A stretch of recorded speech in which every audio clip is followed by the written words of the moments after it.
Welcome to the Technology Closet. In this video, we're going to show you how to use supplemental encryption software that can be run on all versions of Windows. We will be using Windows 8 Pro as our demonstration platform. Windows 8 Pro does come with a security encryption program called BitLocker. However, over the past couple of years, there are commercial software available, primarily to law enforcement, that are able to crack BitLocker. Depending upon how secure you'd like to have your files, BitLocker is the way to go. If you need real absolute or as close to absolute security and encryption, then we recommend using the following. Truecrypt. First, we have to open the desktop. From the desktop, open your browser and go to truecrypt.org. And then download the latest version of Truecrypt for Windows. Now, we've already done that. Go to our download folder, highlight Truecrypt,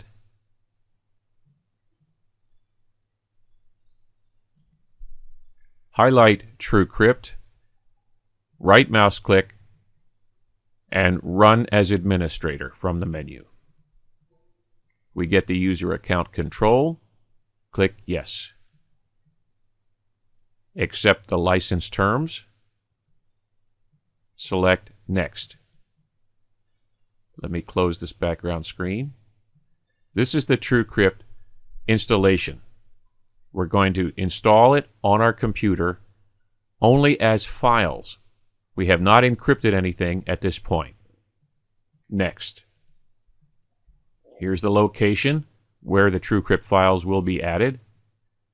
Truecrypt will allow us to create a restore point should something go wrong and we need to go back. I like this in a lot of programs. Select Install. Truecrypt has been successfully installed, and you'll notice that it has put a Truecrypt icon on our desktop. Please donate to this group. They are a nonprofit group, and they do good work when it comes to encryption. Select Finish. It wants you to read the manual if you've never used it before. It is a good idea to do that. I'm going to select No. Now, what does Truecrypt do that BitLocker doesn't do? It's not what Truecrypt doesn't do. It's what Truecrypt does as far as its encryption strength. To my knowledge, no volume created with Truecrypt has ever been broken. What's a volume? Think of a volume as either your whole hard drive or a file container, like, for example, a small safe in your house that only you have the combination to. You put your valuable papers in that safe. You forget the combination, you can't get into your safe, at least not practically. Yeah, I guess you could blow it up, but then you blow up your papers too. That's what Truecrypt will do for you. It will create a folder or file container that has a lock on it, and that lock is in the form of a password. Let's do it. Turn on Truecrypt by double-clicking. In the Truecrypt box that comes up, we have drive letters. This is nice because our volume that we create, our Truecrypt safe, if you will, is actually going to have a drive letter.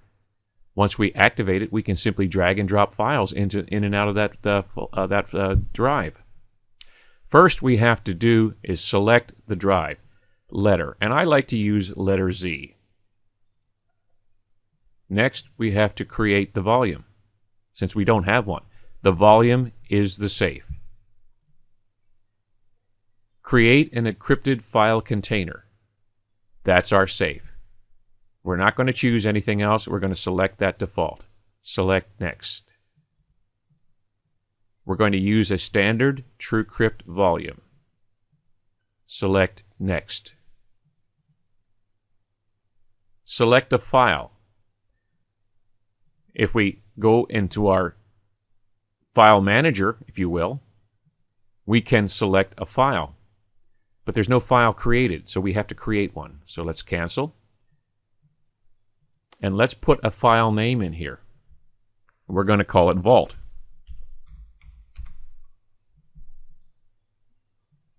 We got to tell it where to go. And we're going to tell it to go to the C drive.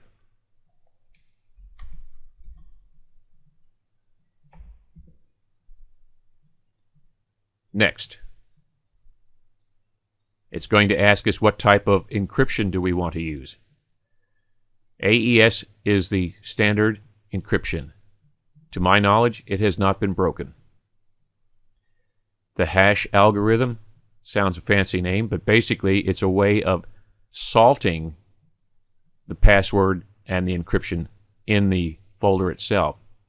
Simply by moving the mouse back and forth across the screen, we can generate random noise, if you will, which can be entered in and factored into the actual encryption strength. We're going to leave that alone.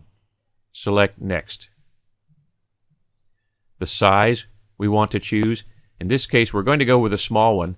I'm going to select 50 megabytes.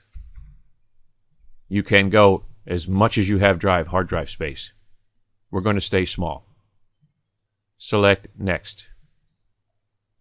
Enter a password. The password here is critical. Once you create this volume, if you forget this password, whatever is in that volume is literally gone forever.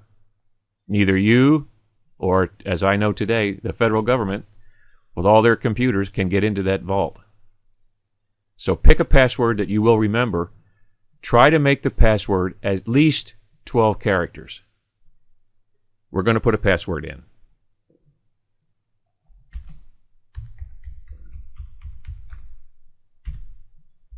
And we're going to repeat the password.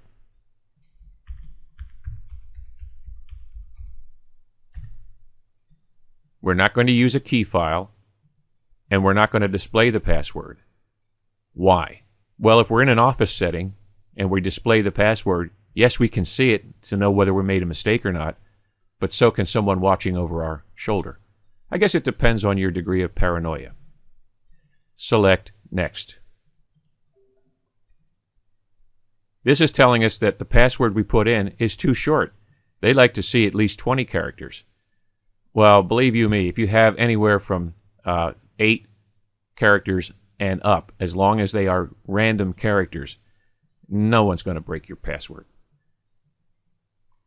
They recommend using 20 characters, and we're not going to do that. Are you sure you want to use a short password? Yes. Now, here's where we move that mouse. Notice the random pool, that key. Anywhere I move my mouse, which is random, I'm not thinking about it. I'm adding salt to that key structure. I'm going to select the file system. I want the file system to be NTFS, which is the file system used in Windows. That's it. Once you do that, and I would do that for at least 30 seconds or so, then select Format.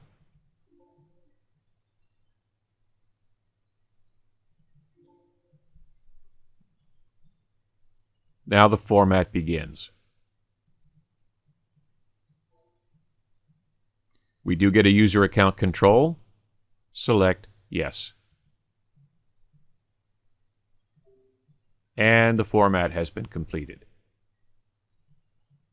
At this point in time, we can now exit this wizard. Now we're back to our Truecrypt screen. Now that we've created the volume, we need to tell the Truecrypt where that volume is located, and then we want to enter the password so we can give it that drive letter. Select the file. Our file is located on the C drive under Vault, called Vault. And we're going to open it. Now we've got it listed, but we still don't have our drive letter. In order to open the vault, we have to enter a password. To enter the password, we have to mount the drive. Click on the Mount button. Enter the password.